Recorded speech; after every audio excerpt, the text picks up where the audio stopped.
Do you have negative cycles that you do really need to break? As you're living your full and active life, you'll experience good things, and you will no doubt at times also experience some bad things. Now, if those bad things stimulate negative emotional associations and limitations for you, they can get wired in neurologically, and because of stimulus response, get triggered unconsciously thereafter. If not acknowledged and dealt with, they may develop into a set of beliefs that can hold you back, limit what you can have, and undermine what you're trying to achieve. Some problems are real, yet there's some problems we manage to make up for ourselves.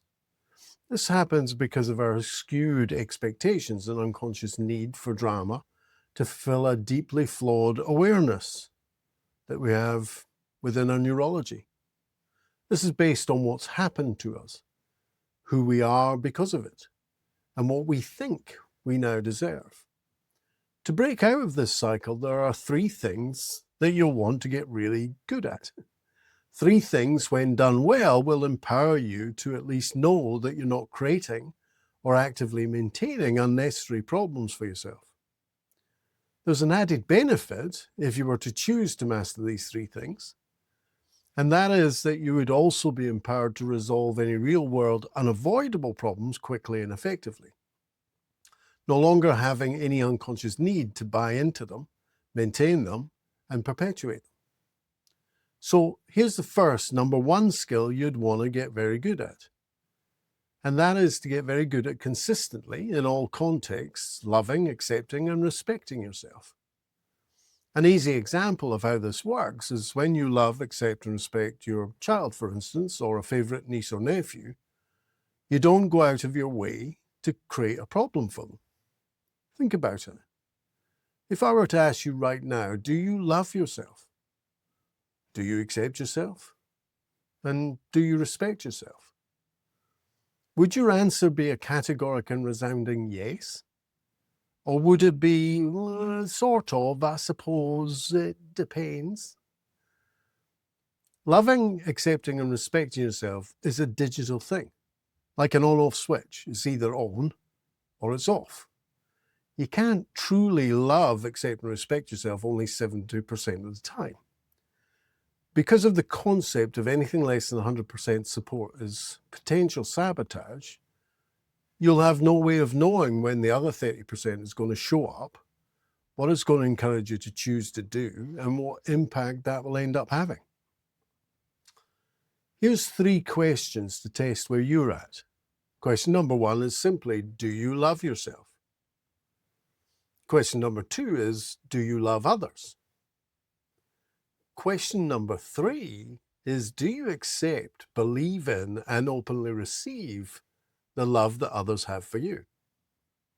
Now, if it's a categoric yes to all three of these questions, then well done. There's a good chance you do love yourself. Now, carry on and do the test for acceptance and for respect. Unfortunately, the rather sad truth in my coaching experience is that few people can say without hesitation that they love, accept, and respect themselves. We also see this play out in incongruency through self-destructive behaviors like overeating, alcohol abuse, drug abuse, repeating destructive behaviors in relationships or careers, and so on. You cannot perceive outside of self that which does not exist inside of self. If you want to be loving, accepting, and respectful towards others, you'd want to get really good at it by loving, accepting, and respecting yourself first. When you control the source that fills the well, both you and others can drink from it, and it will never run dry. Loving, accepting, and respecting yourself should really be a given. Your unconscious goes to extraordinary lengths every single day, oxygenating your blood, replacing cells, fighting off bacteria, ensuring nutrients get to where they're required, whilst also driving your complex motor skills, stimulating your awareness, and inspiring your creativity. All to ensure that you're not only surviving, but thriving. And it does it 24/7. Never asks for a wage rise, never takes a day off.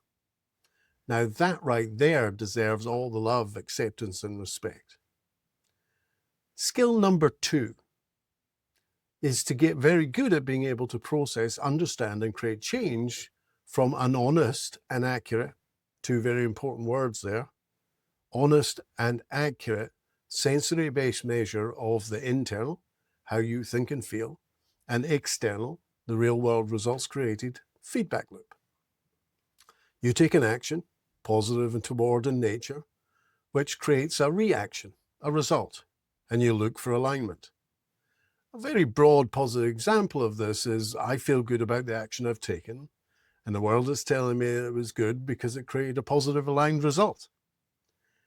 And on the other side of the coin, there are plenty of people out there that are very good at skewing their measure of the reality through the very same internal and external feedback loop. They do this through the language of the experience. They take an action, feel really bad about it, even though it delivered a great result. Or they pretend consciously or unconsciously that they feel good about something, even though the result was disastrous. They can also manage to avoid feeling anything at all by dissociating and putting responsibility outside of self.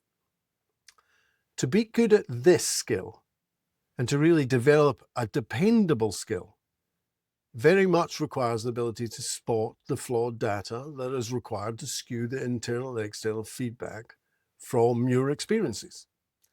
These flaws will be, if you are trained linguistically, easy to spot in the structure of the language being used to explain, justify, or validate the experience. Now, finally, skill number 3 is to live at cause. There is a formula for empowerment, and it is C is greater than E. C stands for being at cause, and E stands for being at effect. On the cause side of the equation, there is responsibility and results.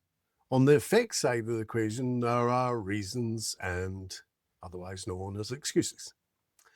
When I was first introduced to this concept a long time ago, I quickly became a bit of a zealot, possibly because I maybe didn't truly get it. I embraced for a long time the belief that you must be at cause for all things at all times that make up your reality. After training it for over 20 years, I realized that when trained in this way, it can be a bit of a hard sell. I now get it. The formula says C is greater than E, which simply means if you can choose to see your part in the feedback from the result, you'll be empowered with more positive choices. When you do something and you know you've played your part in it, then you can choose to make a change for the next time. If, on the other hand, the world did it to you and you had zero responsibility in it, then there's nothing for you to learn and no options for change that you can apply. Oh, and the world can come back and do it to you again tomorrow. It's your life, and if you truly want to be in charge, then there are massive benefits for being responsible for all that happens in it. If you choose the path of being a cause, you will gain more wisdom and develop more options through experience than others will. As with everything we perceive inside of self and outside of self, it all requires language to give it tangible structure and meaning. Mastering language masters reality. You can find out more by simply going to advancedlinguisticinfluencing.co.uk, where there's a free PDF intro guide that you can sign up for and download.